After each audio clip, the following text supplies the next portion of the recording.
Proxy Officer here at the GCE. And I'll be facilitating today's workshop, which is split into 3 parts, and I'll just run through today's structure very quickly.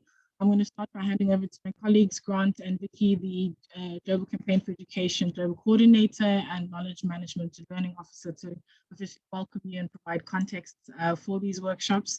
I will then hand over to Margarita Focus-Licht from the Global Partnership for Education, who has kindly availed herself to give a presentation on their strategy and new operating model. Next slide, please, Vicky. For the Q&A session that follows your presentation, please do use the Q&A tab to post questions. We will then break for 5 minutes and come back to hear insights and experiences from GCE members, which is then followed by the second Q&A discussion, where you are asked to please raise your hands and you'll be invited to unmute yourself in the order that the hands are raised. If you have any technical issues, please send a direct message to Salma, which is GCE Tech in the group. Please mute your microphone and feel free to have your videos on. We do have interpretation available today, so please choose a language you need and mute to the original language to have a clear line. And with your permission, we are recording the workshop, and without further ado, I will ask Grant to please unmute himself and kick us off with the welcome. Next slide, Vicky. Thank you. Thank you so much, Ashanti. And thanks for organizing all of this. Welcome, everyone. My name is Grant Kasonjeta, and I'm the Global Coordinator for GCE. It is always exciting, when the GCE family and partners meet, the way we are, because it shows how committed we are, to ensure that, we are really pushing the education agenda so that no child is left behind. Within GCE, as some of you can know, is that we have had to change most of our focus, and our current focus now is on advocacy, campaign, research, knowledge sharing, and learning, including building the movement. Those are some of the key issues that we are looking at. Those of you that have engaged with GCE before, you will know that previously GCE was more focusing on grant agent type of work, but the board requested that that should be changed. And for us to advance our work in advocacy, in campaigns, we need to create spaces and processes within our work to ensure that we are able to exchange knowledge, we are able to learn new things. And a lot is also happening within the education agenda. There's been a lot of changes in some of the advocacy spaces that we occupy, and this is what has necessitated for us to organize this workshop, where we're going to be talking about the LEG, the local education groups. These are very important spaces at the national level, because this is where our national members are able to engage with the government on educational matters, and also related to the support that GPE provides to many countries in the global south. It is very important that our members are able to engage, not just to occupy the space, but to basically make meaningful inputs into the work that goes around that. And I will not take much time, because I can see that we're already 5 minutes past. So I will hand over to back to Ashanti, but just to say that feel welcome. We really appreciate GPE colleagues who have joined. Thank you so much for taking time to be part of this, but also all our other partners for taking time to be part of this meeting. I hope that out of this, we're going to come out strong. There will be many of such events where we're going to be organizing such meetings. Just to add something, to say that as GCE, we want to ensure that knowledge sharing and learning is critical part of our work. So we will be looking at how we can strengthen this, and this is not necessarily just a one directional learning. It is more across all our members within the movement. So expect a lot. There will be a lot of news that we'll be sharing on various initiatives and processes that we'll be putting into place to ensure that learning becomes the bedrock of the work that we are doing. So I'll end now and hand over to Ashanti. Thank you so much. Thank you so much, Grant. We appreciate you taking the time to welcome us all. I would like to hand over now to Vicky to give us some context on the knowledge exchange and learning program as the officer in charge of all of this. Thank you, ma'am. Thanks, Ashanti. And I'll keep my video off just because my connection is not great. So yeah, as just following up on what Grant said, I think, GCE is really starting to become or to refocus its initiatives on learning and knowledge exchange. And this is coming from, a very strategic push to do so, but also from some of the key takeaways from the World Assembly. And I thought we would just share with you what some of the key takeaways and lessons learned regarding knowledge exchange and learning were from the World Assembly. As we all know, GCE hosted the virtual World Assembly in March, and this was a space provided for GCE members to engage in strategic and technical discussions around key issues relating to the ones you see here. So firstly, strengthening GCE youth engagement and advocacy impact. Secondly, GCE's harmonized policy advocacy and campaign plans. Third, strengthening GCE communications towards deepening GCE's political influence. And fourth, accelerating membership engagement, knowledge exchange, and learning, which will be the focus of today's event, but also, giving a little bit of context as to some of how some of these topics relate to knowledge exchange and learning. So firstly, from the World Assembly on youth engagement, some of the planned actions and processes include having a dedicated youth engagement initiative to generate and disseminate youth-informed knowledge exchange and shared learning.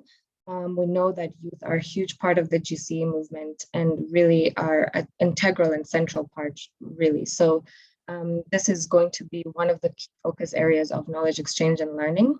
And then related to that will be the overseeing of the rollout of the Membership Engagement and Learning Hub, or GCE Academy, that some of you already have access to and know about.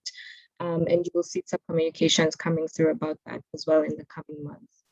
And the timeline for that will be between June and December 2021, but also just an ongoing process of youth engagement, knowledge learning, and knowledge sharing and learning. In terms of policy advocacy and campaigns, some of the planned actions and processes include sharing of campaigning experiences through GAWE 2021 that we'll continue to highlight throughout the coming months, and the GP replenishment campaign and more. Second is membership consultations in developing the gender strategy. Third is the current knowledge exchange and learning on the legs that we are currently in right now, local education groups. And then fourth is the establishment of education financing observatory to gather, collate, and distribute financing information and insights. And this knowledge exchange and learning around policy advocacy and campaigns will be ongoing through events like this, as Grant mentioned, and other sharing of learning materials, to just enhance and harmonize the policy advocacy and campaign space and knowledge and learning around that. And then finally, in terms of accelerating membership engagement, knowledge exchange and learning, like I mentioned, will be one of the processes and actions we'll be focusing on is rolling out the membership engagement and learning hub. That will really be a space that will be dedicated to, sharing best practices, lessons learned, will serve as a repository for all GCE learning materials, and will really just be a space that members can engage and discuss across regions, across countries, and encourage peer learning. The second will be rolling out the process of updating all the GCE membership to ensure that we, as a membership, are strengthened and that details are accurate. And so there'll be, in the coming months as well, an update form that the GCE membership will be able to update their information, affiliates, and their advocacy priorities. And then third is just reframing and refocusing GCE's learning communities or communities of practice. And in the coming months, there'll also be communications around this, just to ensure that we're all on the same page and feel that we can be part of these communities and learn from one another on the different strategic areas that GCE focuses on, and on the current communities of practice, education in emergencies and education financing. So just to give you a brief snapshot of some of the continuation of these World Assembly lessons, as I said, the key main goal will be accelerating membership engagement, knowledge exchange, and learning. And this will be followed by mapping and refocusing of GCE Secretariat-led learning processes, followed by the mapping and documentation of membership learning agendas, so through consultation with you all, as well as learning processes and the identification of expansion opportunities to the wider GCE movement. And then we are currently developing and drafting a GCE joint learning framework that will definitely be including you all in discussions and consultations around. And then the coordination and implementation of the framework will really be a key part that we'll all be involved in as well. And just to give you just a brief snapshot of some of the strategic goals of knowledge exchange and learning framework that we'll be consulting with you shortly. It will have 3 pillars. So the knowledge sharing systems, peer learning and networking, and thirdly, capacity building. And based on these strategic goals, the knowledge management team will be conducting regional consultations to receive feedback on what members are currently undertaking for learning and what to incorporate into each strategic goal. So please look out for more communications of knowledge exchange and learning. And we really look forward to hosting more events like this and hope we can learn something today. Thank you. Thank you so much, Vicky. I appreciate you taking the time. Now I would like to hand over to Margarita from GPE to start your presentation. Thank you so much. Thank you very much, Ashanti. And I think I have some slides that should be put on the screen. Vicky, next slide. There we go. Yes. So let me start first by thanking you for inviting me to your meeting today. And I hope that my presentation will be useful. Go ahead and switch to the next slide, please. Just to give you an overview of what I'll talk about, I'll start with some higher level information on GPE's new operating model, followed by a more detailed account of the country level process. And as I present, I hope you will join me in identifying some opportunities for civil society stakeholders to advance important rights and equity agendas through GPE's operating model. And I look forward to discussing this both today and on other occasions. And finally, I'll show an overview of where things are with the 6 countries currently piloting GPE's new operating model. So next slide, please, and the next one. Without going into detail, since we've limited time and the slides can be shared, I just wanted to highlight one thing, and that is that this strategy belongs to all GPE partners. And according to the GPE charter, we have mutual accountability for implementing it, and it will take all partners working together to achieve its goal and objectives, and civil society has a critical role to play. And we would be happy to follow up today's meeting with additional dialogue later on this year when the pilots have progressed further on how GPE's operating model can enable civil society to have a strong voice in policy dialogue in GPE partner countries. And next slide, please. So the core concept of GPE's new operating model is system transformation. So let me say a few words about what we mean by that and why it's so critical.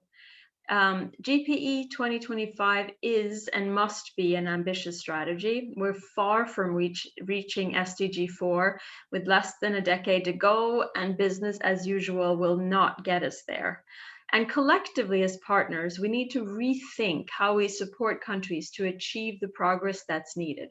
So GPE's new operating model is an opportunity to mobilize partners to work differently. And a systems approach shifts the focus from interventions designed to address specific problems toward broader changes required to improve learning in a way that's equitable and sustainable. This approach recognizes that education systems are more than plans, budgets, and activities. They are complex networks of actors, information, and authorities, often pushing and pulling in different directions. And systems thinking helps identify critical factors that can leverage progress across complex systems. And all this is important to know because partners need to know what GPE as a partnership is trying to achieve and why, and not just the processes and steps that set out in its operating model. Partners who are clear on the goalposts and targets are better able to adjust the tactics to reach the objectives in each context. So next slide, please. Let's look more closely at system transformation. So first, and I'm sorry the text is small, but we will be able to distribute the slides, so hopefully that's you can read it more closely. But first, if you see at the beginning of this little line here, the basis for GPE's system transformation approach is an evidence-based conversation in each partner country about what the main obstacles to education sector progress are, and that's sort of the assess piece here. And then second, if you look at prioritize, as we've seen over the years, doing a little bit of everything will not lead to significant change in the short time we have left to reach SDG 4. So our joint effort should focus on priorities that will unblock the main obstacles in each context. Next, back to the bottom of the line again on diagnose. A deeper diagnostic is needed of those key policy priorities to really uncover underlying issues that block progress and to plan concrete actions to systematically address those issues. So for example, to illustrate this, we could say that what's really needed to improve the quality of education for remote rural populations is more teacher training and teacher deployment to those regions. But without taking into account teacher incentives, working conditions, career planning, support, and so on, it's not likely that planning and rolling out a training program will drive the change that's needed. So this is an example of what we mean by focusing on more than interventions.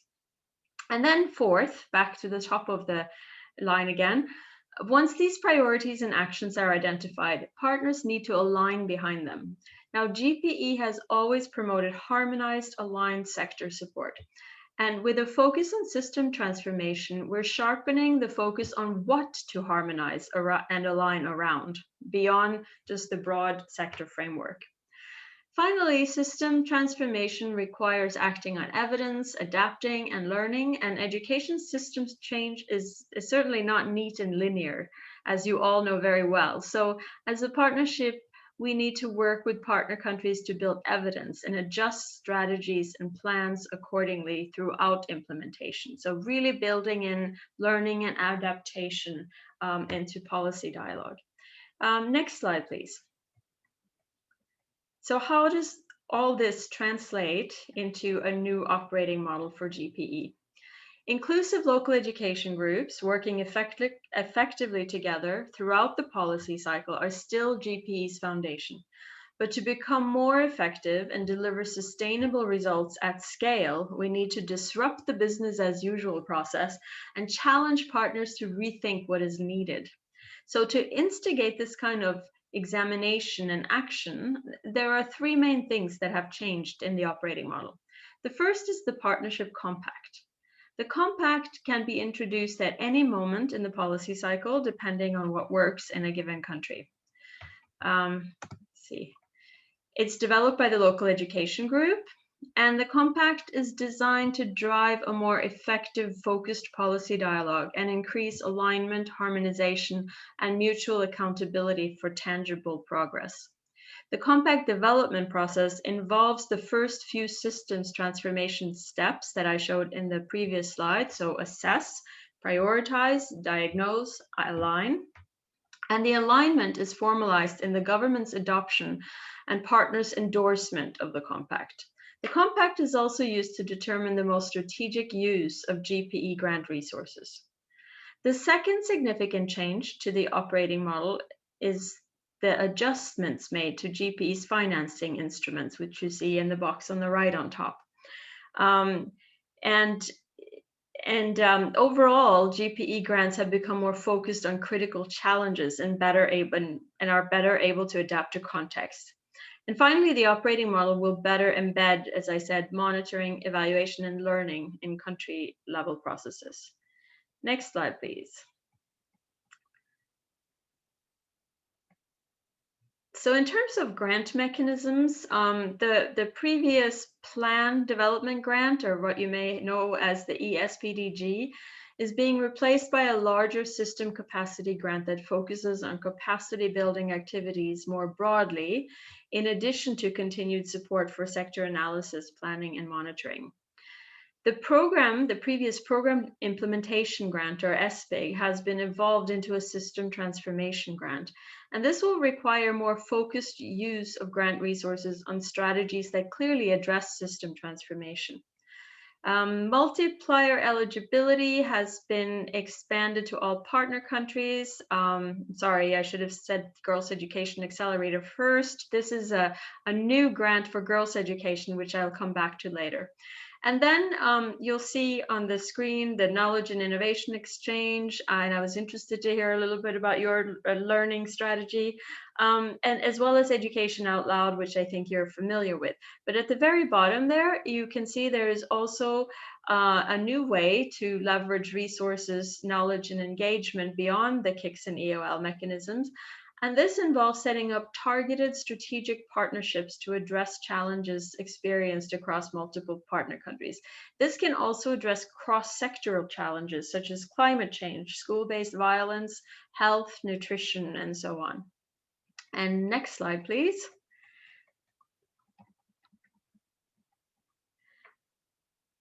So this slide gives an overview of how the System Transformation Grant is structured. And like before, it has a fixed and a variable part. That's the blue box on the left. And the text below shows how the variable part has been simplified. So countries with small allocations are exempt from the variable part, as are severely fragile contexts. And the variable part no longer needs to address the 3 dimensions of equity, efficiency, and learning outcomes, but countries can select one of these. There's also a closer link between the variable part and the program financed by the fixed part. I'm speaking as if you are familiar with the previous operating model, so excuse me if things aren't clear, and you can ask me questions later. But the new element is the green box on the right. Out of the maximum allocation available from GPE, up to 40% is in the form of a top-up grant. And countries that have no gaps in the requirements, which we are now calling enabling areas, may get 100% approved upfront for a program. However, if there are gaps in the enabling areas, up to 40% of the grant will be provided as a results-based top-up. And the top-up can be accessed halfway through grant implementation, on the condition that a limited number of agreed actions to address the gaps are taken. So this is not meant to be a complex results-based mechanism, and I'll illustrate that later. Next slide, please. I just want to talk about gender equality for a moment, because GPE's new strategy and operating model have had a sharpened focus on gender equality in 2 ways. First, gender equality is hardwired, we're saying hardwired, into GPE's operating model. And this means that there are specific entry points to gender equality across the operating model, across the funding streams and the results framework as well, to support systematic consideration of gender equality in all partner countries. You'll see some aspects of this when we get into more details, including in the enabling areas. But just to highlight, new grant guidance documents systematically ask countries to inform on and consider gender equality in assessing system transformation needs, program focus, and so on.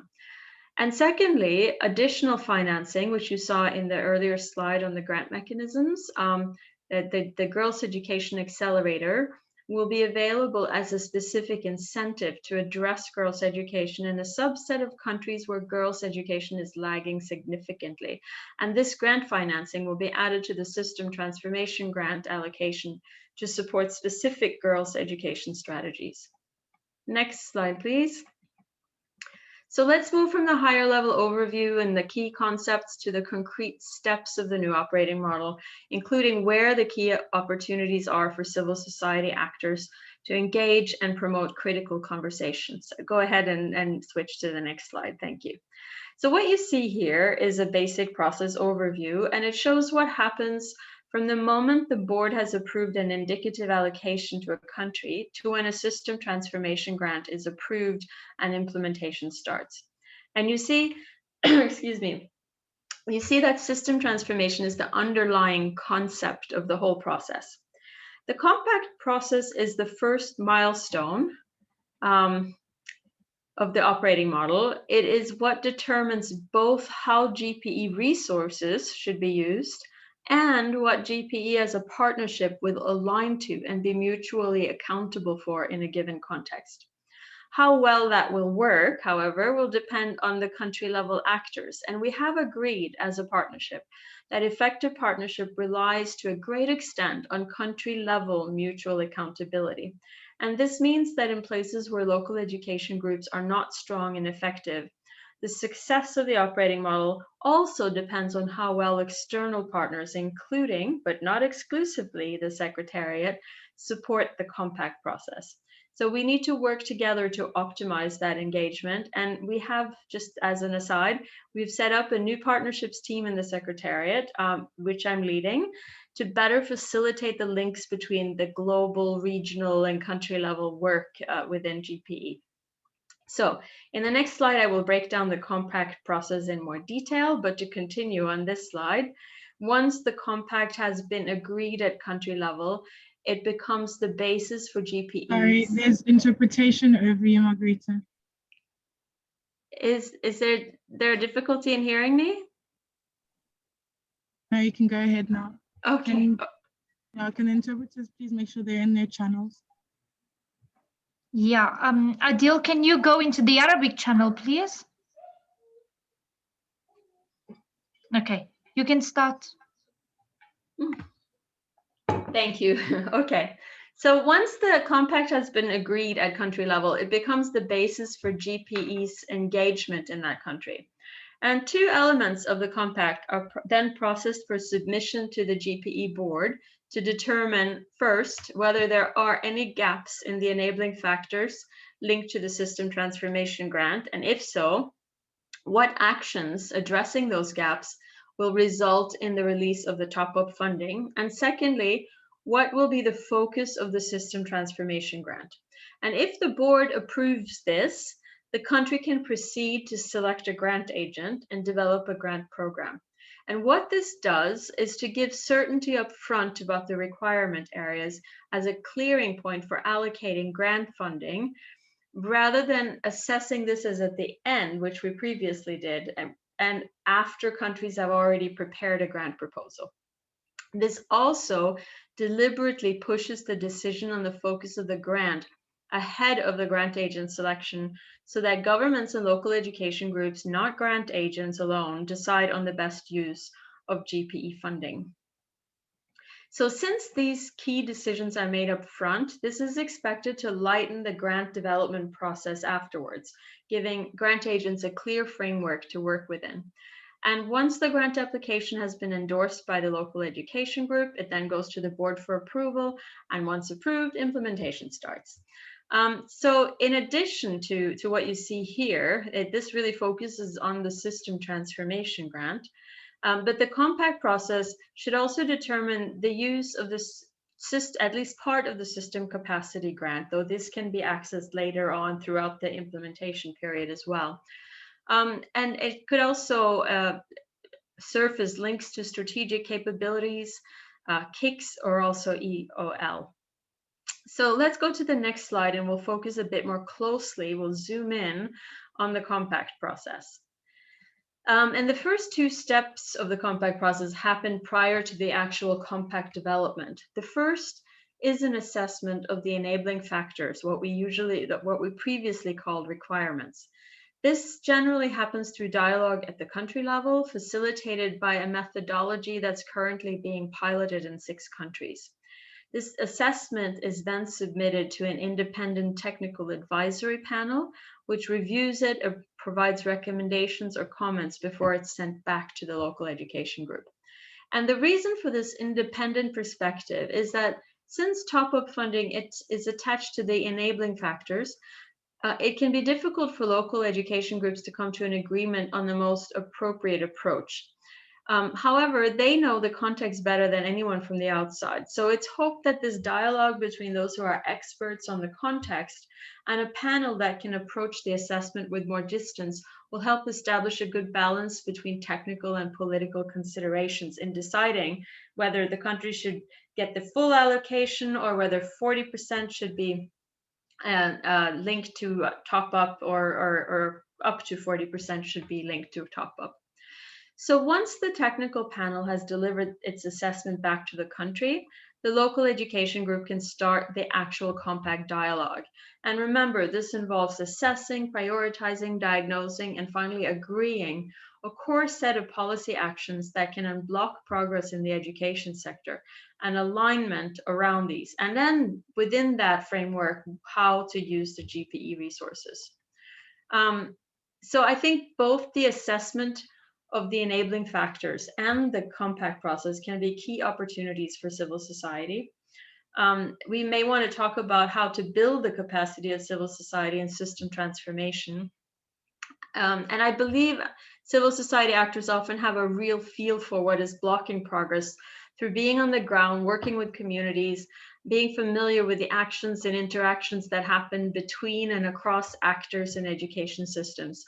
So I think a strong civil society voice in the analysis, prioritization, and diagnostic process can really help countries get system transformation on track. So let's just keep this in mind, including through how EOL might support civil society capacity to make the most of this opportunity. So back to the process again. Once the compact is developed, it's adopted by the government and endorsed by partners. An endorsement means commitment to support, or if you will, it's the promise of alignment. The Secretariat then prepares the request to the board to approve the grant focus and enabling factors and top-up proposal. Next slide, and I'll promise I'll be done soon. This is also a slide with a lot of information. Oh, I have it backwards. Can you go to the next slide, please? I have my notes backwards. There. This slide shows an overview of what a compact should include, and there are two sections, the first on the enabling factors and the second on the system transformation priorities. And in the interest of time, I won't go into the details, but again, I'm sure we can distribute the slides so you can have a closer look later.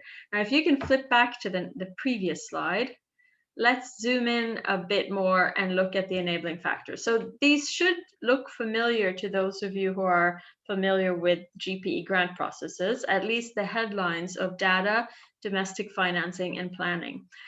There's now a fourth area, sector coordination, which is new, and I've highlighted within each area some key changes. But first, just for a moment, why are we calling them enabling factors? This is because these four areas are critical things that influence system transformation or sector progress. We need data and evidence as a basis for choosing priorities. We need planning and monitoring to turn those priorities into actions that can be implemented.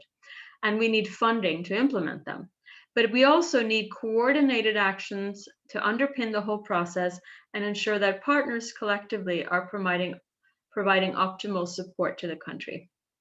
So now for some of the adaptations within each area. In data, note that in addition to data systems, which was the focus previously, we're also interested in evidence and its use in policy dialogue. And this is because of what I said earlier about the importance of learning and adapting along the way. Under planning and monitoring, note that gender responsiveness is very much in focus.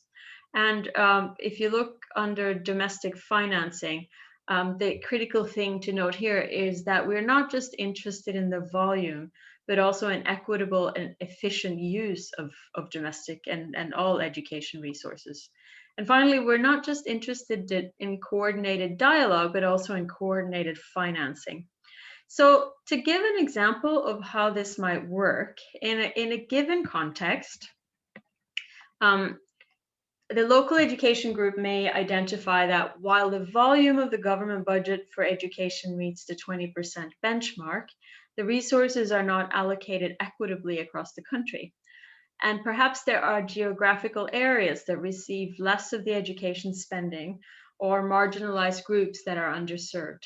Let's say the independent technical advisory panel also assesses that this appears to be a significant challenge to reaching all children with a quality education. This gives an external push to put this issue in focus in the country. Now, development partners and civil society may then work with the government to propose that a new budget allocation formula be used that favors underserved populations, or that a higher percentage of teachers will be deployed to underserved areas.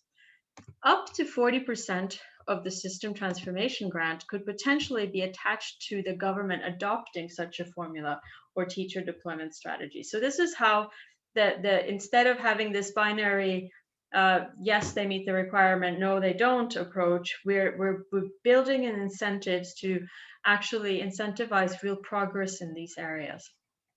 Okay, next slide. I'll actually pass the next one, and since we've already seen it, and this is the last slide. As I mentioned earlier, GPE's operating model is ambitious, and what I've just shown in these slides will not just automatically work. So the board has adopted a cautious approach, and we're piloting this model in DRC, Kenya, Nepal, Tajikistan, and Uganda. And in addition, El Salvador has selected to use the model.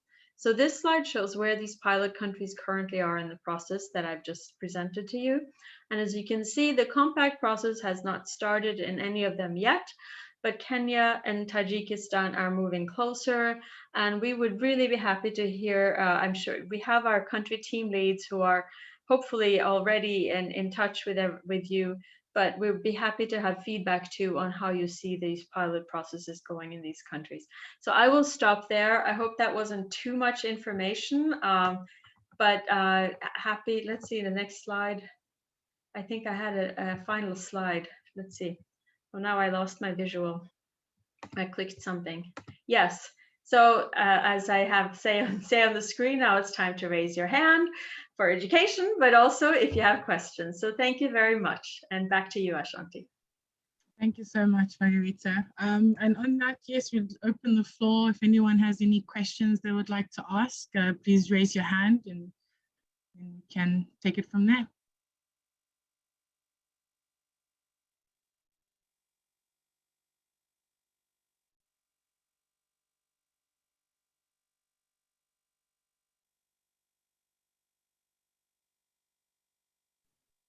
So does anyone have any questions they want to ask regarding Margarita's presentation?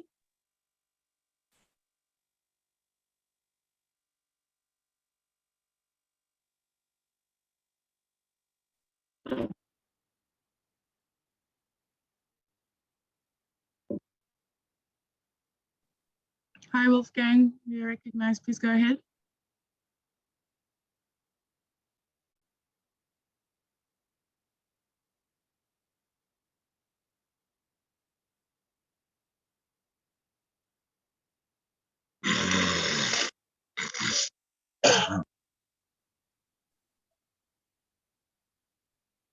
Wolfgang, I see that you have your hand raised. Do you want to go ahead? You can unmute yourself. Sorry, I spoke to myself. Hi, Margarita. Yeah, this is very interesting and valuable information that we can work with.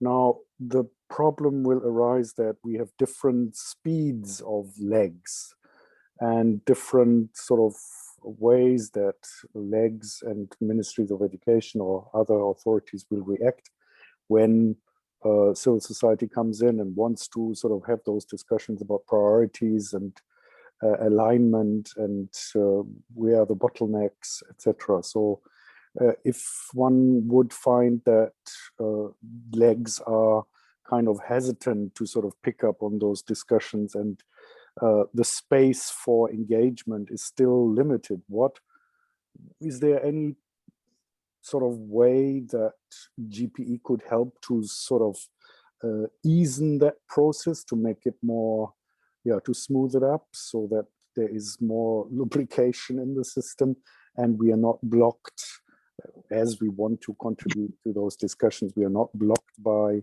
sort of hesitating leg situations. That's not there. Ashanti, do you want me to just respond directly? You can go ahead, yeah. Thank you. Good question, Wolfgang, and nice to hear from you.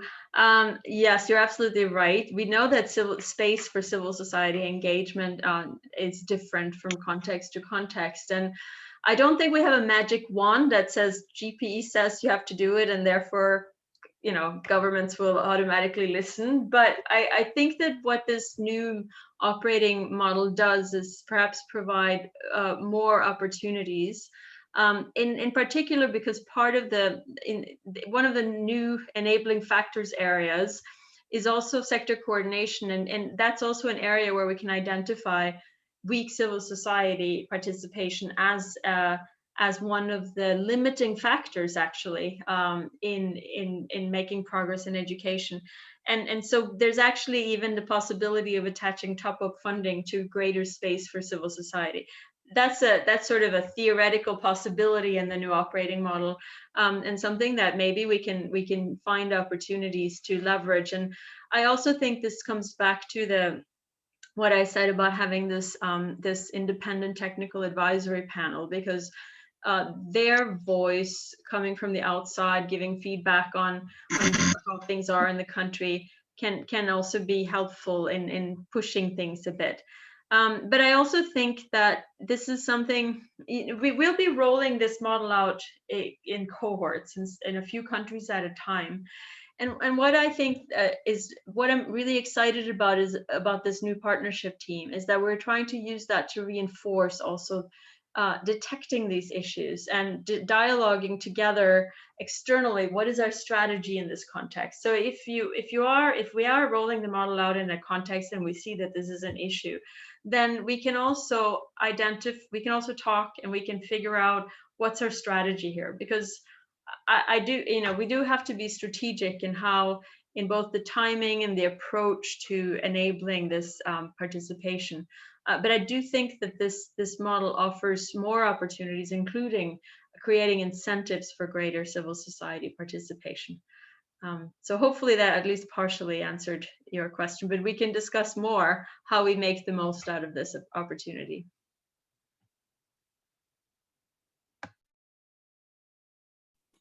Thank you, Margarita. Wolfgang, are you covered? I'm okay for now. Thank you. Yes, we will have to discuss more on that in future. Okay, great. Thank you so much. Are there any other questions? Abir, your hand is recognized. Yes, hi, Ashanti. Actually, I'll be speaking in Arabic. I don't know if I have to switch to the Arabic channel or just to go on. Just continue. Yeah. أوكي. شكرا جزيلا مارغريتا على العرض الوافي. وشكرا وولف على طرح فكرة كيفية تنشيط مؤسسات المجتمع المدني داخل مجموعات التعليم المحلية. ولكن أنا يعني لا أوافق الرأي مع مارغريتا فيما يخص موضوع ضعف مؤسسات المجتمع المدني، لأن مؤسسات المجتمع المدني في معظم الدول هي نشيطة، ولكن لا يوجد إرادة سياسية من الحكومات للسماع من وجهة نظرهم والتحاور معهم. فأتوقع أنه دور الشراكة العالمية حاليا هي عملية التنسيق لحوارات وطنية و يعني إعطاء الإرادة السياسية القوية للتحاور مع هاي المؤسسات وسماع وجهات نظرهم، والإيمان أيضا بدورهم القوي في عملية التغيير داخل هذه الدول. وشكرا.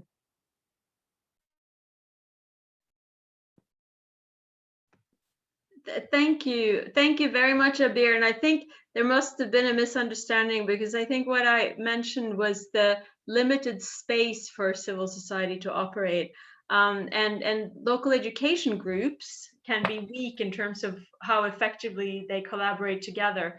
But essentially, what I completely agree with you that what is limiting is the space for civil society to engage. Of course, GPE provides funding through Education Out Loud to strengthen the capacity of civil society, to enable civil society to participate more consistently in policy dialogue and so on. So I just want to just underline that I do not at all see civil society as weak. I do see that there are limiting factors that give limited voice to civil society, and that is definitely what we're trying to address. I also see that partners across the partnership, including ourselves in the GPE Secretariat, could use support to strengthen our understanding of system transformation. This is part of knowledge, innovation, and learning, and how to develop better approaches. And as I mentioned, I really see civil society as having particular strengths in understanding the obstacles to education sector progress, understanding the dynamics that are preventing progress better than many other actors, and especially than external actors. So just want to completely agree with you, Abir, and thank you for that comment so I could clarify it. Helen, you're recognized. Hi, Margarita. Thanks for your helpful presentation as always. My question, and perhaps a little bit more elaboration in the concept of the requirements, no, which you call the enabling factors. No? So within the framework of the new operating model, how do we appreciate the requirements? Because as you apply this in the very diverse context where GPU operates, there will be different analytical lenses, just on the sector planning alone, on gender responsiveness, on education financing, and within that, the volume, efficiency, and effectiveness of the education financing, and usually these are really touch points in the debates in the local education group. From our experience, and our constituency have always supported in the GPE board the retention of requirements. But now, as we roll out the operating model, what does it mean? What does it mean when we're seeing that the requirements are not fully met? How it will impact the grants of countries. So a little bit of unpacking on that so that we can also apply this as we engage at the national level. Thank you, Helen, and nice to see you. I'll do my best. The first thing is that, as I mentioned, we have developed a methodology for that the country would use to assess, and it's more nuanced than the previous approach where we just looked at, is there a sector plan? We had the quality standards and so on. We had the data requirements and the domestic financing data and so on. This new approach. This new methodology sort of looks more at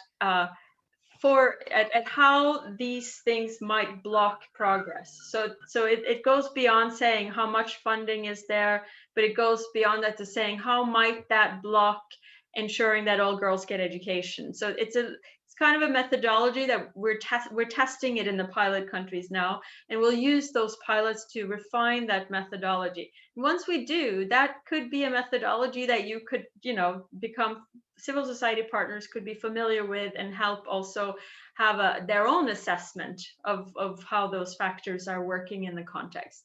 How will it work then? There's sort of what we're currently testing with the independent technical advisory panel is that there's sort of a traffic light system.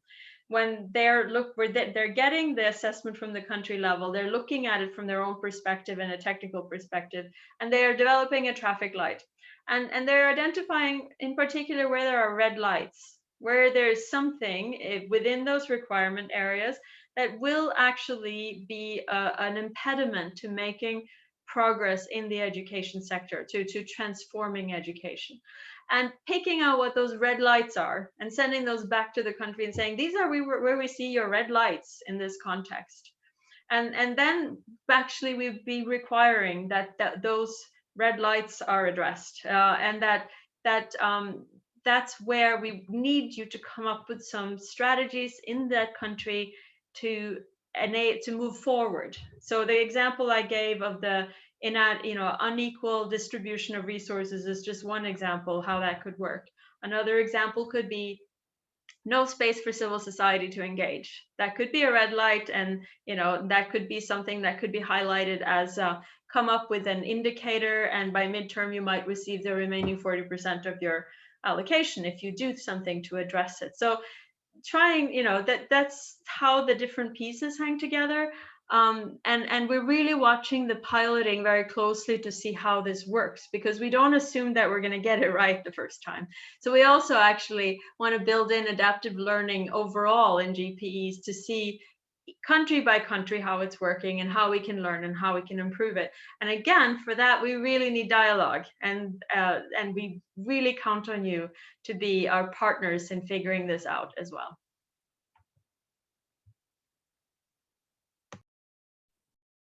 Thank you so much, Margarita. Thank you, everybody. We're now on schedule, which is fantastic. So we're gonna break for 5 minutes and we'll come back at the top of the hour. Margarita, thank you so much for presentation. I will make sure that we disseminate your slides and relate whatever questions, if there are further questions from today. Okay, colleagues, so we'll see you at 2 o'clock, my 2 o'clock, 5 minutes.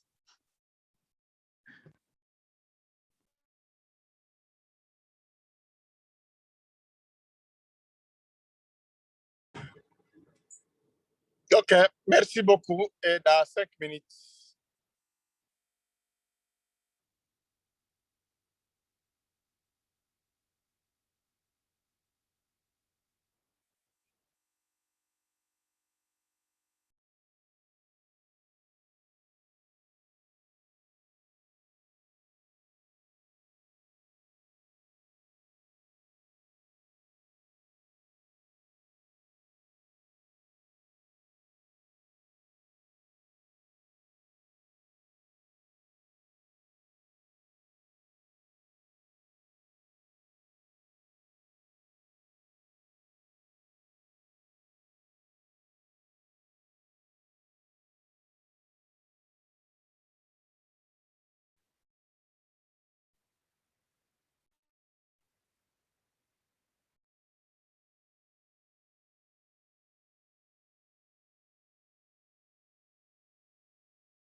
Okay, colleagues, thank you so much. We're going to start the third part of today's workshop.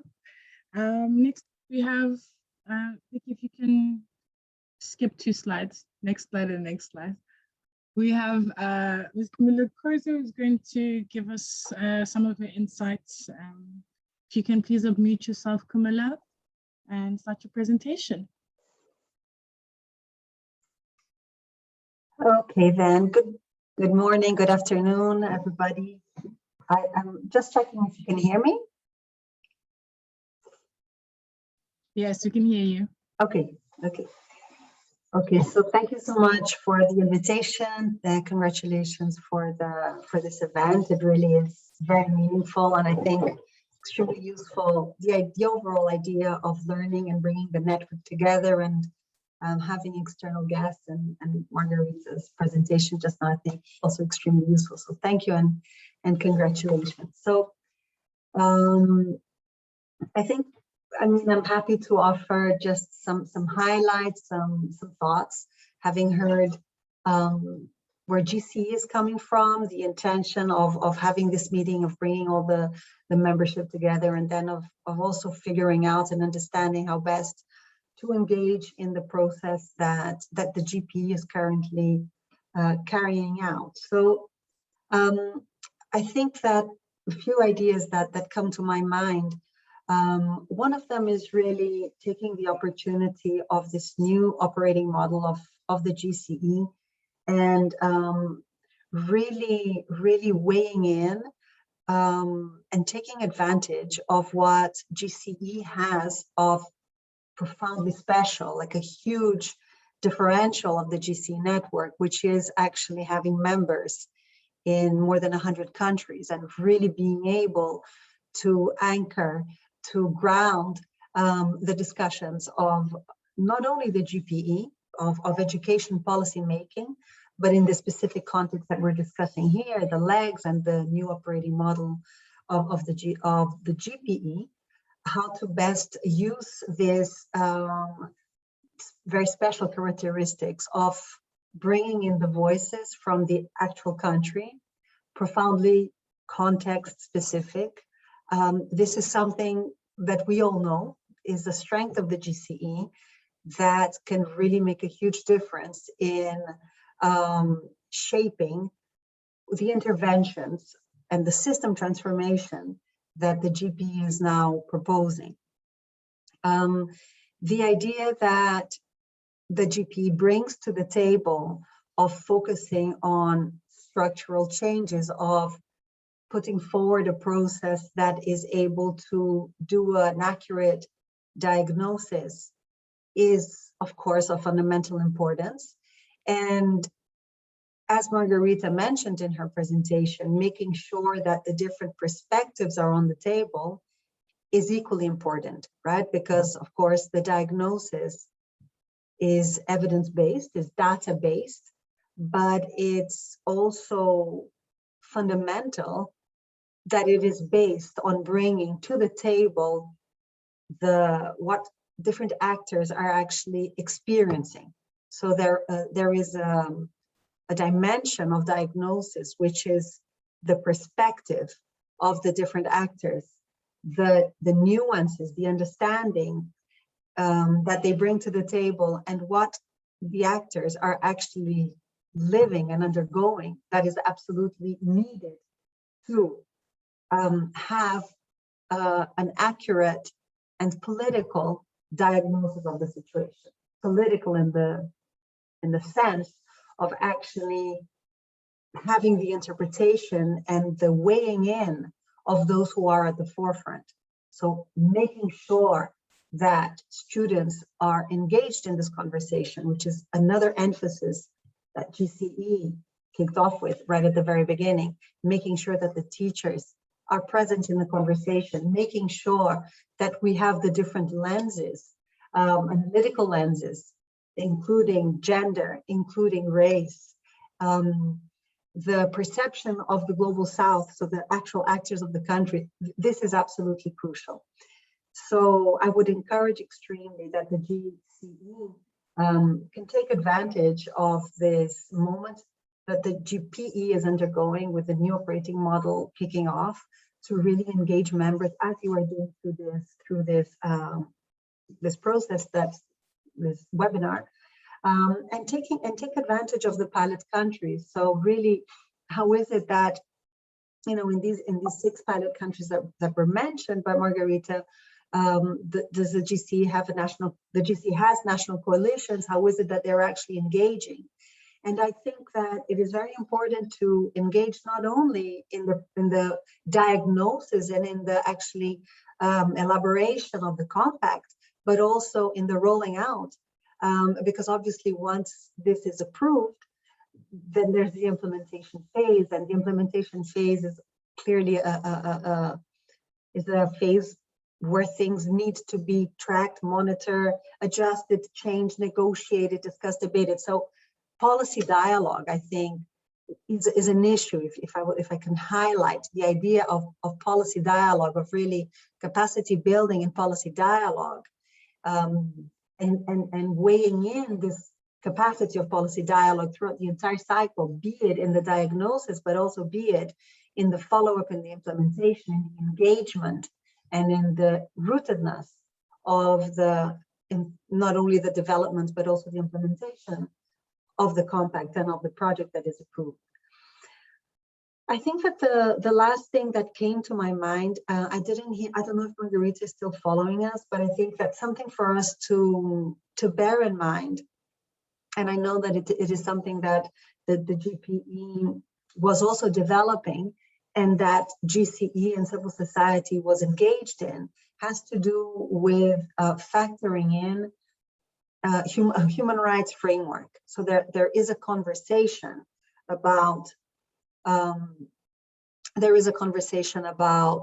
how is it that we can embed this lens as well of making sure that the environment and the policy environment, the political environment, and the actors engaged, and the actual government, right, are lined up, are tuned, and in coherence with a framework of human rights. So that broader analytical lens of how the compact is rolled out, be it in its diagnosis phase, be it in its implementation phase, we should not forget this overall lens of human rights, which I know is something that is still being developed by the GPE, but where I think that the GCE and civil society actors from the different national coalitions and the different members of the GCE can really be weighing in.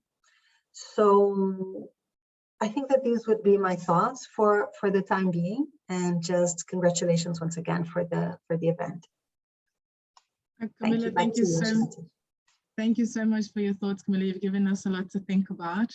I'm going to now invite Imad Sabi to also please unmute himself and give us his contribution. Thanks very much, Ashanti, and hello to everyone. Really nice to be with you in this workshop. A lot of good friends here. My reflections on the main questions that this workshop is trying to look at are based on years of participation in the Grants and Performance Committee, which was one of the board committees mandated with reviewing and assessing country grant applications. And that's where, you know, we often came up against this question of, is there meaningful civil society participation in this country context, and what do we do about it? And at the same time, you know, that allowed us also to look into whether, when participation is there, what is the quality also of the civil society input? So my suggestion is that we look into these issues in a balanced way. So we look at opening up spaces for civil society, and at the same time look at the question of how can civil society really maximize its influence and in its role in shaping the education dialogue and in shaping the compact as we talk about the new operational model now. So historically, I think, it's important to recognize that the GPE process allowed us to see a number of things. One, that there is increased recognition now that civil society is a legitimate actor, is an important actor, that the country compact is dependent also on civil society's participation. And I think this was really a gradual process. Over the years, this was not so self-evident. This was not something that all the actors accepted. Nowadays, I think that recognition is there. And based on that, there is more of support being expressed openly between the different stakeholders within GPE for civil society participation. In the Grants and Performance Committee, whenever we saw country cases where civil society participation was limited or restricted, there were a multiplicity of voices in the committee discussions from the different actors, all emphasizing the same point about the need to open up this space for civil society. Now, having taken recognition of these important developments within GPE on how civil society is approached and looked at, and that again also was translated in the establishment of new funding windows, which explicitly target supporting civil society's participation and its role in promoting the right to education and advocating for education. How does all this play out in the new operational model? Does the new operational model provide solutions to some of the problems that had been identified earlier? One of the problems that, that we have come up against time and time again is what happens in spaces where really there is no political will, as Habir pointed out, or where there's very limited space for civil society. Does the GPE process allow, in those contexts, civil society to gradually gain more recognition, open up more spaces for it to participate and to be part of the dialogue? I think that's the important question we need to ask ourselves. And in the new operational model, a lot, I think, of promises there. Because we had concerns, and I'm speaking on behalf of the foundation I work in and members of the constituency, as well as from civil society, there were a lot of concerns with the new operational model. And part of it was really, does this new operational model allow for civil society voice to be as strong as we want it to be? Now, the new operational model has been approved. So it's a fact. We need to see the promises in it now and try to be part of making that promise become reality. Now, the whole of new operational model is predicated on this idea of the compact, of the different stakeholders coming together and after discussions, agreeing on what the stumbling blocks are, what the main goals of the collaboration between the different actors would be, what would be the focus of the GPE grant, the things that Margarita presented quite well in terms of what the new operational model aspires to be. So that's the promise there. Now, the question to ask is, what happens if, we run into problems here? Previously, in my view, the presence of the global level Grants and Performance Committee, that oversight allowed for a mechanism within GPE to correct or to address gaps or to address distortions, conflicts of interest, imbalances in power at the national level. Some of those functions that the Grants and Performance Committee played in the past, this corrective function, is now being transferred to this independent panel, to the compact process, and we don't know exactly how it's going to work. we need to therefore monitor that process very, very closely and learn from it. And I think this is a common interest with the GPE Secretariat, with the partnership as a whole. How are these pilots going to work in practice, and how can we learn from that? How can we improve them? I'm saying this because I simply want to emphasize how important it is to undertake a commitment to systematically monitor how the new operational model is improving the level, the quality of participation of civil society. I think that is something that GCE and GCE members and civil society groups at large need to be doing, monitoring that process of, is this new operational model with its essential building block of the compact, that fundamental first step and subsequent steps, is it really opening up spaces, and is it improving the participation of civil society? And the Secretariat of GPE, acting on behalf of the partnership, I think needs to also undertake that commitment. Margarita referred to the enablers, the requirements, and one of them was sector coordination. And within that, I think a detailed set of criteria needs to be developed and established on how can we really see that this is being done, that civil society is getting more space and getting more voice. And again, I mean, the test for how successful this is would be in cases where political space is closed, or historically there has been a reluctance on the part of the government to really allow for free and independent representation of civil society. Because as we know, there are contexts where governments would say, we do have representation from civil society, but it's not independent civil society that is sitting there around the table, or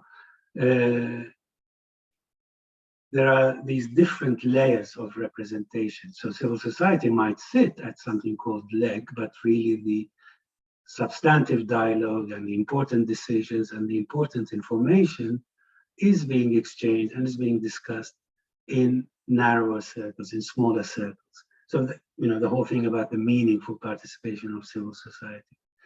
A big test is in those contexts. And I think, the pilot countries are, whether by design or by accident, providing different levels of civil society participation as a default position.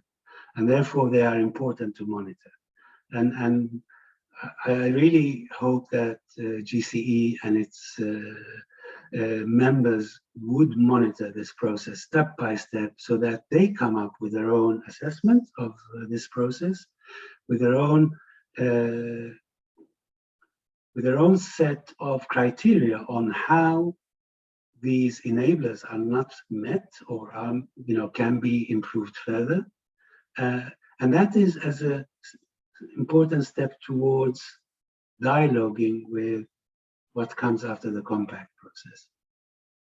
So what I would urge GCE to do is really to monitor the 6 pilots, to ensure that there is good documentation of the process, that there is the development of a set of criteria on how the gaps in terms of civil society participation can be and should be addressed.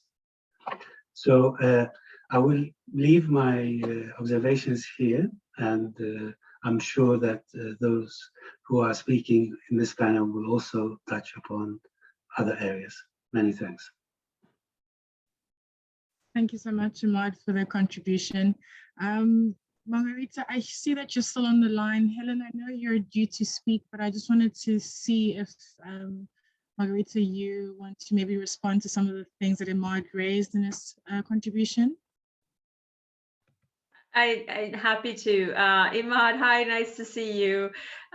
These are really critical issues that you are raising, and they're certainly on our radar as well. And it will be one of the areas that we'll want to focus on in the new partnership team that I'm really excited that I will be leading, that started on July 1st. One of the EOL is also within this team.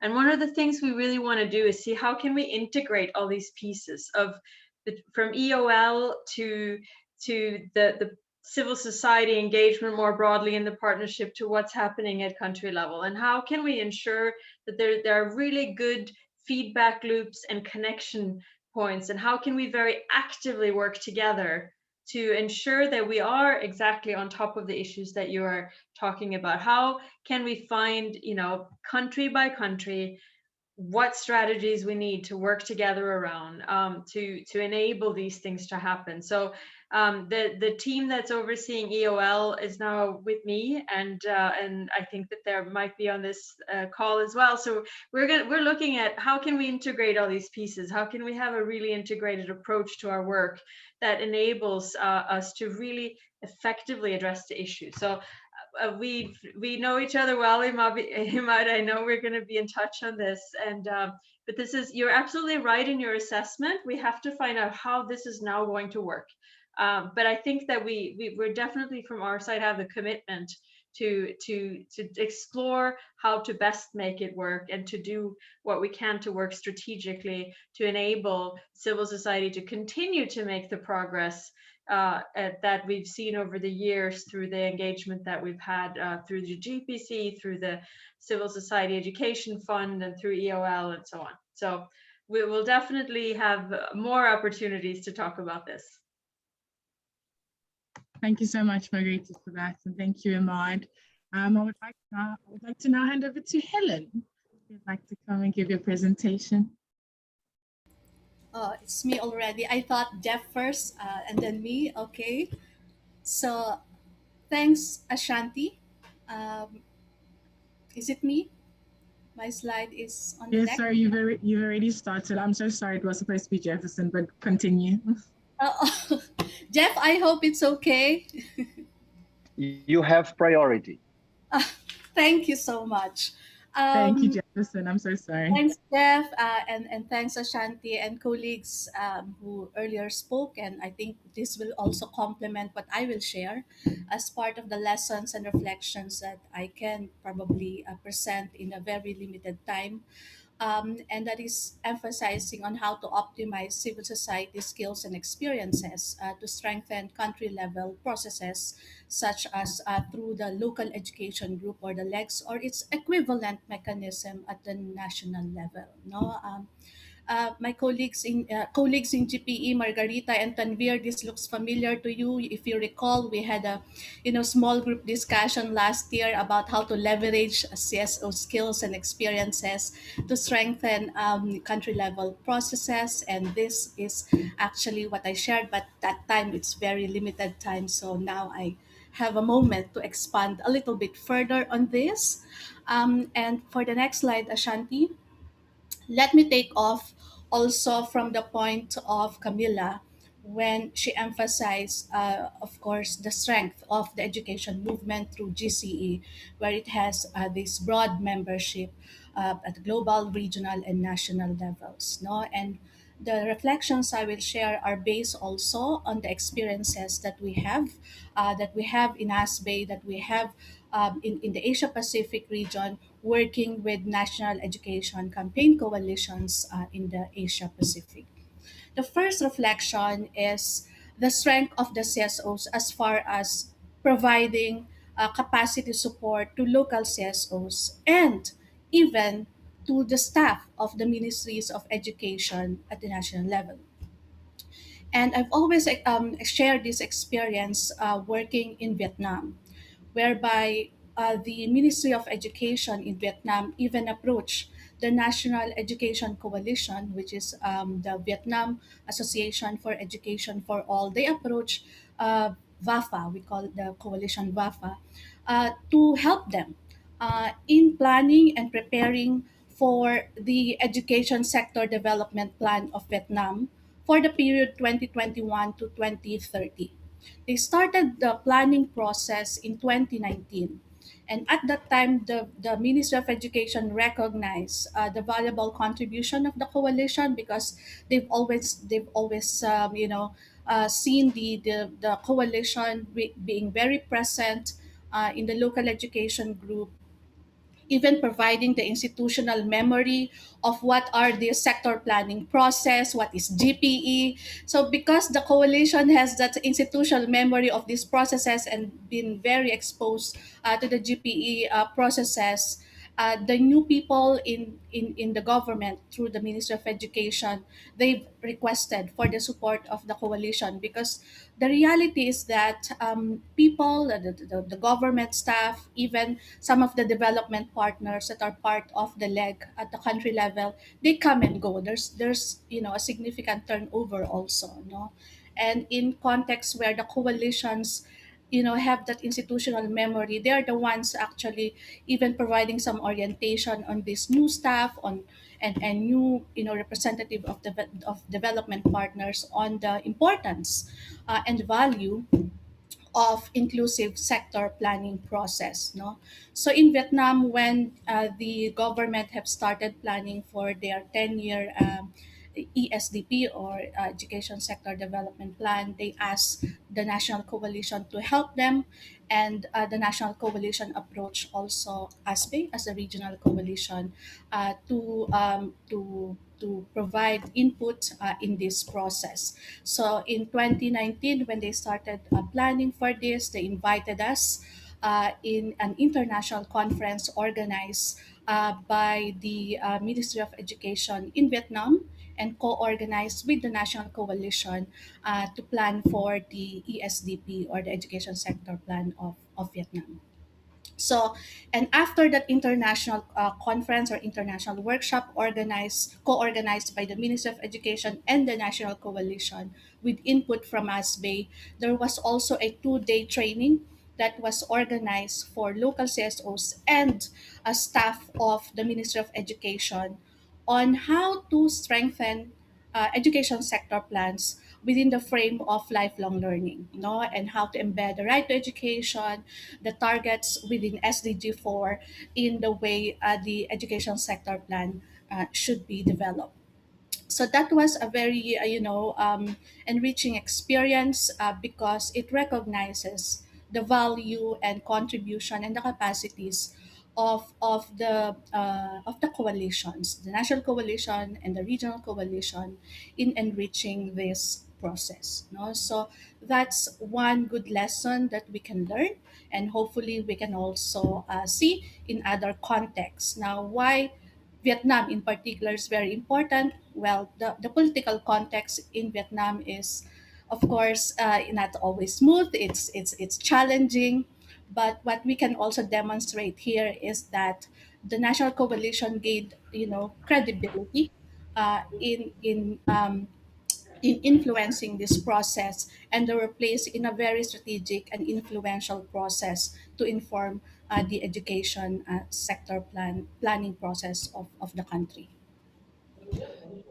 And in the training, just to emphasize, in the training that we have organized for the local CSOs and the government staff of the Ministry of Education, there we emphasize, ASBE and the coalition, national coalition, emphasize the value and how to make sure that the sector planning process will be inclusive, no, and that is including the civil society, the marginalized sectors in the consultation process and in the development of the sector plan. We also gave them tools on sector analysis and also emphasizing the value of sector review, no, to be able to monitor the sector plan. Now, I move to the next reflection, and that is next. That is the civil society being responsive to the rapidly changing context, no, especially in light of the COVID-19 pandemic, when so much of the processes are limited to online engagement, no, and as we have reflected in our past conversation, online engagement, online influencing is not the greatest. We've seen that, we've experienced that. Nevertheless, when some of the local education group meetings last year were shifted into an online modality, because leg members couldn't, meet face to face. Some countries shifted to leg meetings through Zoom, and they invited the national coalitions to be in this Zoom meetings. And because it's in Zoom, we in the regional coalition also can participate. They opened it up to us. So this is particularly true to Timor-Leste, for instance, and Philippines, no, and to a number of contexts. What was good, for example, in the case of Timor-Leste and Philippines to some extent, is they opened it up the process when these countries, particularly in Timor-Leste, when they were preparing for grant application for the COVID response fund of GPE. It was really very open. The documents were circulated, and even the selection of the grant agent was done in an open manner. No, anyone who wants to be a grant agent can raise their hand and justify why they are, eligible to be grant agent. And leg members, what we've witnessed, leg members can say their piece. No, and by the end of the consultation process, then leg members, express who they want to support as grant agent for the COVID response fund. So that was a good experience on how to shift and how to respond to the rapidly changing context. But if there are areas to be improved in that process, in that experience that we had, is that there was the time to read and go over the documents is always, and we've seen this in many contexts, it's always very limited. We only have a few days to navigate all these documents, and many of these documents that are presented in the leg are in English. And one of the requests always of leg members is to make them available also in the local language. We've always emphasized this in our meetings with GPE colleagues. Now, how can we make sure that the national level process are also responsive to the context, and some of the demands of the local leg partners actually is to make sure that they are given sufficient time to have consultation prior to the main leg meeting, and to make the documents available also in the local language. And my last point, because I know I only have 1 minute.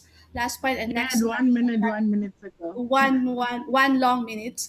And last point, Ashanti, next slide, is the importance of having that sustained dialogue and sharing of experiences from the global, regional, and national levels. And this is how we also really appreciate this effort of GCE to steer this process, to steer this conversation of constant and sustained sharing, and also affirms our commitment to be open and to always have this platform of experience sharing within the movement from the global, regional, and national levels. Of course, coming from the regional coalition, I always emphasize also the value of regional coalitions, because there are policy processes, there are advocacy processes happening at the regional level that also inform the processes at the national and global levels. So we play an important role, and we are also committed to supporting and facilitating that flow of information and experience from the global down to the national level. So we hope to maintain this, and thank you so much, and all the best to GCE. Looking forward to the next conversation on this. Thanks, Ashanti. Thank you so much, Helen. I appreciate your contribution. Jefferson, without further ado, the floor is yours, sir. Thank you. Thanks very much for the opportunity of sharing some thoughts. Most of you know me from the past, from events, from virtual or events in person. For those that don't, I'm Jefferson Pesce. I'm a Brazilian citizen. I'm based in Brussels, where the head office of Education International, the Global Federation of Teachers Union, exists. And I've been studying, observing, and participating in GPE-related matters since the creation of Fast Track Initiative. So it's nearly 20 years observing and contributing one way or another to make sure that development aid for education changes situation on the ground. So this is a difficult conversation, really, because Ashanti, when she wrote, she asked me if whether we could have an exchange on how to be more effective, how advocacy could be more effective in the GPE space, and I don't honestly have a formula for that because you are operating in unique contexts. But there are some thoughts I wanted to share with you because as the new model kicks in, there's a big question out there whether it's just a gimmick or is it going to be a real game changer. And I do believe there's potential for it to be a real game changer when it comes to policy dialogue. But the new model cannot succeed if old habits remain. And as you know, old habits die very hard, both at national level and at international level when it comes to policy dialogue on education. How do we go about breaking these old habits is really the issue for us, right? And I think the first thing to admit is that if there is consensus in the partnership that business as usual is not an option, then business as usual cannot be an option for us either. It cannot be an option on our own practice. That means that if we want to have more results, if we want to make more of a difference to contribute to policy dialogue, I would actually suggest moving away from the advocacy terminology, because for me, the advocacy terminology means that we have the answers and I'm telling you what the answers are. And the fact is that we don't. Education is perhaps the most complex public policy puzzle one can try to fix, and no one has a perfect answer. So recognizing that and going towards a co-construction of policy seems to be, to me, a wiser approach. So I think that if civil society organizations want really to take advantage of the new model, of the opportunities that the compact offers, it means that we have to take the initiative. I think we will need to engage more and better. I mean, engaging more strategically and more systematically. I don't think it's possible that we will be able to make significant policy progress if we have a conversation prior to the board meeting and next time we meet is 1 week before the next GPE board meeting. You see what I mean? We need to really discuss more frequently, to follow up more frequently on how things are playing on the ground, because very often there is this different perception at GPE secretariat level, at international organizational level, at local coalitions, national coalitions level. Because if you take the leg, for example, the leg is a little bit like Bigfoot or Sasquatchian or the monster of Lake Ness. Some say it exists, it's there. Others say, no, it doesn't exist, it's a myth. And the situation varies from country to country. We just had recently a case in which a grant for Togo was up for a vote. And we have a letter from the union saying, no, we were not involved in any way. We've never been involved in any way. The secretariat, on the other hand, says no, teachers were involved, because probably the secretariat has a report from the Ministry of Education that says teachers were involved. But I have a letter in front of me by the teachers that say, no, we were not involved. So how do we go about changing that? I think it's important that we as civil society organizations, we do our job at finding out objectively how many legs out there exist and are working and where we are represented. And also, I think we also have to ask ourselves whether we, the ones that are occupying that space, whether we're doing the job the right way. I've had the privilege of being in the field for many years, involved in capacity building projects, many of them GPE or policy dialogue related. And I learned in this process that many people who have a seat don't really use it well. Don't share the documentation in advance, don't share reports, or don't consult people. So that's that's really limiting the impact we can achieve, right? So how can we take more advantage of the space that is there, and how we can occupy the space that we currently don't? This is the big challenge, because as Susmita, I think her name, from ASBAI mentioned on the chat, at national level, many governments invite for the leg the international organization, but don't invite the national organizations, because it's easier to have, you know, a big fancy NGO there, but you don't want to have the teachers unions, or you don't want to have a somewhat provocative NGO who is active at national level. So we have to be very careful with that. So what I would suggest is that we really focus on co-construction of policy. And that means that we have to be better prepared, that we need to come to the table with technically sound proposals. And that means doubting yourself. That means really putting aside your own prefabricated policy or favorite policy solution. We need to challenge ourselves and think outside the box, to be critical, to be credible, but being constructive. I think for a long time we've seen, or from where I'm observing, I see a lot of advocacy on governments must do this, governments must do that, the GPE must do this, the GPE must do that. And I think it's time for us to evolve from the you must do this to the this is how we could do it, or this is one way we could do it. Really building something together, and not really, as I say, advocating for a prefabricated solution, because more often than not, they don't necessarily work, right? As we all know, education has this incredible paradox that there is universal consensus that it's important. It's a fundamental human right, but there is no consensus on how to do it right. And it shouldn't, because it occurs in unique contexts. So this is the challenge for us, really, how we can occupy the space that we have with more quality, more strategically, more systematically, and how we can, for example, use the compact, supposed to be a living document that will guide the grant process, into a useful document, not just something for the show.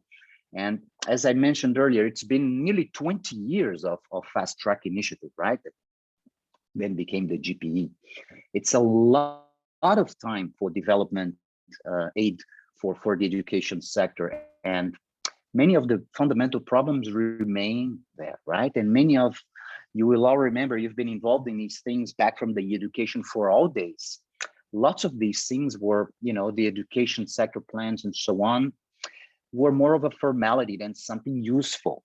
So I think the challenge here for us is how to make the compact something that is useful, that is not just seen as a formality for the donors, but something that really is the result of a collective effort for which we come to the table prepared, as I said earlier. I think it's fundamental that we have policy analysis skills, that we are able to really contribute with quality to technically sound proposals beyond ideology, beyond, you know, interests of specific groups and so on, but really navigating the policy landscape in a smarter, more strategic way. I'll finish by paraphrasing President Kennedy, who is, maybe you don't know that, but President Kennedy is the founder of the education goals. When he was a senator, he was chair of the Africa Committee, and he was one of the key persons who eventually contributed to launching the first United Nations Development Decade in 1960. When the very first promise that in the next 10 years we will get all African children in education in schools was made. And that's 1960. We're 2021 and we're still having the same conversation. So you remember his famous phrase, ask not what your country can do for you, but what you can do for your country. So I would paraphrase by saying, ask not what the GPE can do for your policy dialogue, but ask what your policy dialogue can do for the GPE.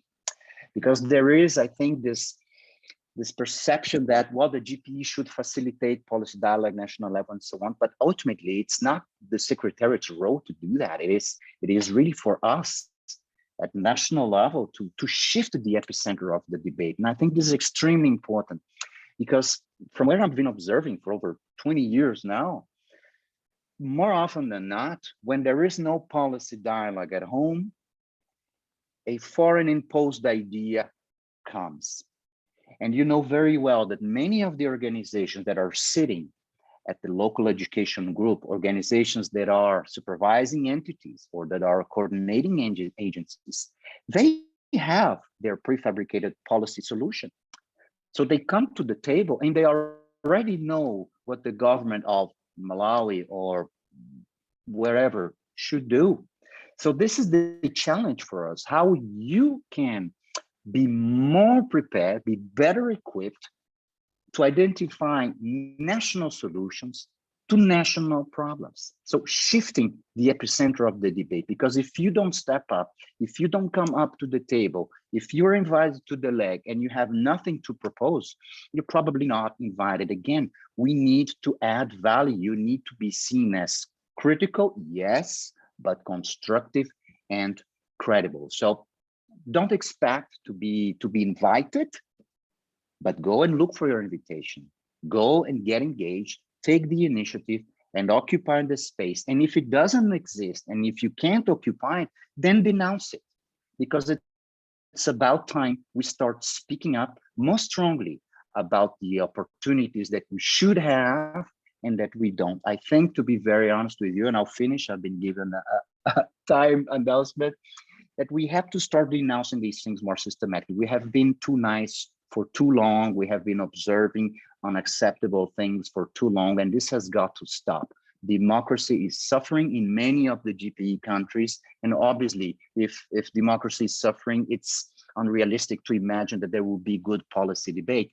But we have to denounce these things. We have to step up, and we have to speak up based on fact. And as I said earlier, being more strategically, more systematically organized, us as the different civil society groups, so that we can really make a difference and make sure that the new operational model breaks away with the old habits and is a real game changer, not just another of the long list of GPE changes that we have observed in the past. I do believe it can work, but we have to do our part. I hope I didn't take too much time, Ashanti, so sorry.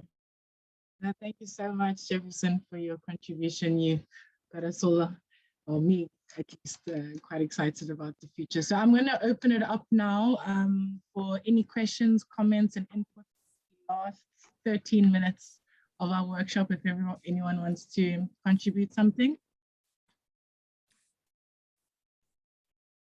Damien, I see you've unmuted yourself. Would you like to speak? Yes. Thank you very much. Thank you, Jefferson. Thank you, Camilla. Thank you, everybody that has spoken. While you're actually making your speeches, I trying to be, looking at the areas, how the whole engagement and participation revolves around us here in Nigeria. But some striking questions I would like clarification on is around the GPE partners. I know that the GPE partners, most of them are actually working at the country level. Now, most of these engagements and learning collaboratives has not really been going, to me, I would say, has not been going the way this discussion has been going now. In most cases, what we just see is, especially at the coalition level, partners just invite you for a meeting, and that is it. And then there is no kind of, this is area of, building cohesion or building synergy, where the civil society groups, especially with the coalition, can be working side by side with the GPE partners themselves, not the GPE as a body now, but with the GPE partners that are individually working in these states. So there was a comment that Camilla was making when she was talking about participation and all that. So I was wondering, in the participation aspect we are looking about for the CSOs, are we looking at individual organizations, or we are looking at the coalition or a network, mobilizing force to work or to support the government? Because in most cases, why I'm bringing this out is, in most cases, we see situations where individual organizations are invited, you know, to some forums, to some platforms and others, then leaving the coalitions that will really mobilize other civil society or other NGOs or other network to work around them. So my question is, in this participatory process we are looking at, are what you're looking at CSOs as individual CSOs or as networks that will mobilize to work around? Like for instance, in Nigeria, yes, the coalition is part of the leg. Yeah, like the presentation that Camilla was making, we participated around during the COVID-19. We had to go online, and then participation was very active up to this moment because we still have that that participation around that. So it has been there, but for us as CSO, as coalition, what we have decided or what we have been doing, especially using the JP funds, is to see how we strike dialogue at the state level. Because we discovered that at the national level, the space is already kind of filled. I will say it is filled because there are so many people scrambling for it. But because education is on the concurrent list in Nigeria, that means the states and the local, the state government, the national and the states, you know, administer it and then they make laws on it. So we have tried to see how we focus at the state level, to see how the state team or the state government in these states start mobilizing CSOs, you know, into discourse. Because the challenge has always been, even if CSOs are going to monitor or are going to, you know, work with the government on some areas of policy input and planning, the coalitions or the networks are mostly not invited or are mostly not part of the planning process. So it becomes difficult for you to monitor or support the process which you don't even know the objective or the goal. So those cases you just see government program is on, budget has to be presented and all that. Now, who is the CSO member that was part of the planning process? We don't really see that much of that. So that has been the situation. So for us, what we have decided to do is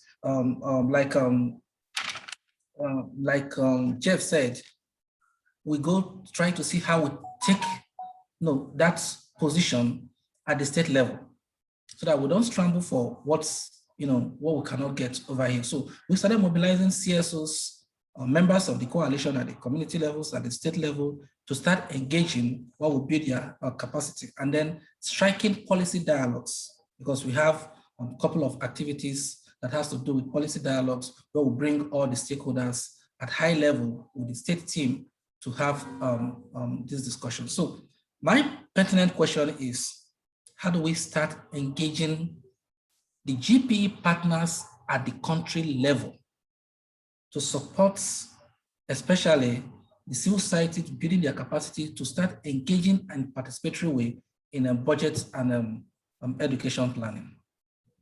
Thank you very much. I hope I didn't take too much of my time. No, that's fine. Thank you, Damon. Does any of our speakers want to respond to the contribution that Damon has given?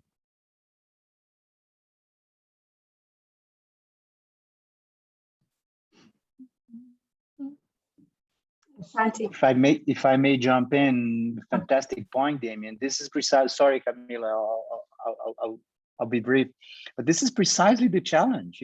That's why I said earlier, we need to really step up. I think we've been too nice, too long. If you don't have access, you have to go and occupy the space. If folks don't receive, then you need to let us know. That's the value of the international movement. If at national level you don't get it, then you need to let us know so that folks abroad can make pressure. That's why this exists, because we can no longer continue to accept that, there is, as Margarita mentioned, there is the Education Out Loud Fund. So the GP pays a fund to the NGOs for them to do advocacy, and they can sleep peacefully at night and think that you are occupying the space, and you are not. And you cannot also settle for taking a grant from Education Out Loud and say, okay, this is enough. And when I get an opportunity to occupy the space, I go. If I'm not invited again, it doesn't matter. No, we really need to step up. If we don't occupy the space, if we don't impose ourselves, it's very unlikely folks will come to us. My quick advice to you is, and we've seen this on the ground, find out who the embassies are. Every GPE grant, there's a list of folks that signed it, their contact names and so on. If you don't know, we can easily find out who the person is. Embassy of Denmark, call the person. Hey, we want in, because more often than not, folks forget to invite you. So you need to impose yourself. Maybe they don't know you exist. So my advice is step up, let folks know you're not invited and you are expected to. You are expected. It's not a favor that they are doing to you. You are expected to be involved and to help in policies. And if it doesn't happen, then you need to get the network involved so that we all sound the alarm bell and that we upset folks until they invite you. I'll be honest with you, I'm fed up. We cannot continue like this. We need to start shaking the GPE tree to see if the right fruit fall up. Otherwise, my dear friends, we will be having the same conversation the next GPE replenishment, and it cannot continue like that. We have no more time to waste in a COVID world. We need to take more decisive steps. Okay, thank you so much, Jefferson. Camilla, do you want to jump in there? Yeah, thank you, Santi. I was going to weigh in with this idea of the question that was directly asked. I think that in this coalitions, they have a very powerful, let's say, leverage, right? Because they are already, or they should be, the fruit of coming together of internal policy dialogue within the different CSO actors. So, and particularly, this is the basis of the GCE movement, which we're gathered around at the moment. So this idea of, going with a national coalition, I think is something that really makes a lot of sense for leveraging this policy dialogue, right? And I just really wanted to say that while Jefferson was making his intervention, what comes to my mind is that it would be really useful to have a diagnosis of how things are standing in terms of the legs. I mean, how are the different legs? How are the legs working in the different countries through the lens of not just civil society participation? This could be part of the analytical framework, but I think that, I mean, for the purpose of this conversation, this would be a fundamental element for us to really understand what is being discussed, how are the procedures put forward, how is the decision making happening, and yes, absolutely. I think the idea of dialogue, policy dialogue, is really being able to come to the table with purpose, with clarity, with openness, right? Because obviously it's a dialogue, but also be very intentional. So I do think that it would be helpful for us, would be helpful to have actually this diagnosis, so that the GCE and the teacher unions. I don't know, Jefferson, if you already have that diagnosis through the lens of the teachers unions, but I think that the idea of it will allow a more strategic participation, which I think is really called for. Thank you, Camilla. Thank you so much, Camilla. So we've got 2 minutes left. Is there any last question somebody wants to ask before we close off? Solange, you are recognized, ma'am. Merci beaucoup. Merci beaucoup. Can you hear me? Yeah. Merci beaucoup à tous les participants. Je voudrais peut-être faire une petite contribution et aussi poser une question. Ma question, c'est de savoir, dans les pays pilotes que nous avons actuellement et qui sont en train de dérouler le nouveau modèle opérationnel, qu'est-ce qui est en place pour s'assurer de la participation et de l'effectivité du groupe local des partenaires de l'éducation?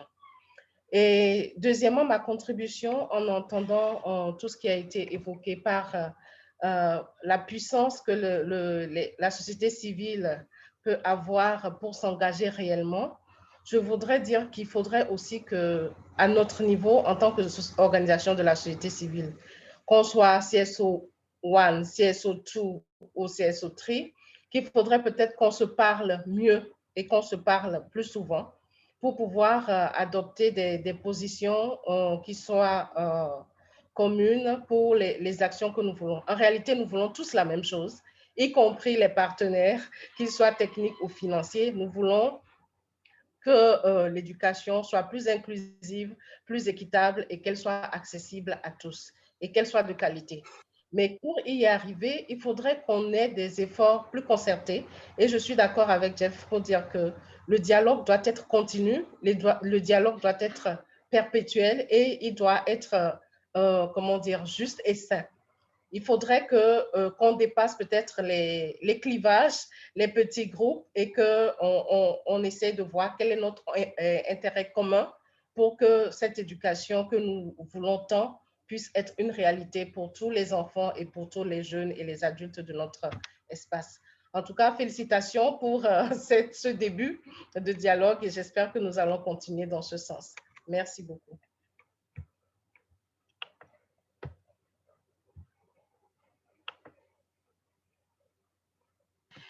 Ashanti, can I say something about the pilot countries? Hi, Margaret, I see your hand. Yeah, please go ahead. Yeah. Okay. So thank you. Just to very briefly say, as you may recall, earlier this year, we presented on the pilots and the processes and so on, and as a first step to try to alert you, this is happening in these countries now. And we didn't want to stop there. We want to hear back from you. If, you know, from who are your contacts in those countries? What are they saying about what's going on? Jefferson, first of all, Jefferson, I wish everything you said was really spot on and really important, really critical. And I took notes, some of your quotes, but what we really need to do is we need to have feedback loops. We need to also from our side, you can have a country team lead from the secretariat for hearing from the coordinating agency, no, civil society's there, look at the minutes, you know, it's in the minutes, their name is there. We need more than that. So that's also why I want to hear back from you, from your contacts in those countries. What's happening, what's really happening. So we have more nuanced information and then we can dialogue on, well, something isn't quite right here. What can we do about that? Who can we engage to enable that to be strengthened? What are the development partners doing about it? We need these kinds of I want you to have your continuous dialogue together, as you said, Solange, but I also want you to reach out to us. And because this new partnerships team really is about strengthening the effectiveness of how all of this works. And I think that we want to make the most out of the opportunity of the new operating model, and we really want to know and have the opportunity to talk with you about how things aren't working and what we can do to make them work better. So please, if you hear things, if you haven't heard from the people in the pilot countries, reach out to them, ask them how it's going, and then tell us how it's going, because we need more than one channel of information on how it's going, because you're not going to get the full picture. We need to triangulate the information. So thank you. That's correct. Okay, thank you so much, Margarita. And with that, colleagues, we are 3 minutes over time. Thank you so much for being here and contributing. And please look out for an email from me following up with all the learnings and the presentations from today. Thank you so much. Have a good day. Thank you, everybody. Bye. Let's stay in touch. Let's meet more often. Congratulations for the meeting. Thank you. Thank you. Bye. Thank you, everybody. Bye. See you next. Bye-bye. Thank you, everybody. Bye-bye. Muito obrigado. Yeah, merci, au revoir. شكرا جميعا. Thank you. Thank you, everybody. Thank you. Agora posso ir almoçar. بعد ما خلص داري أخش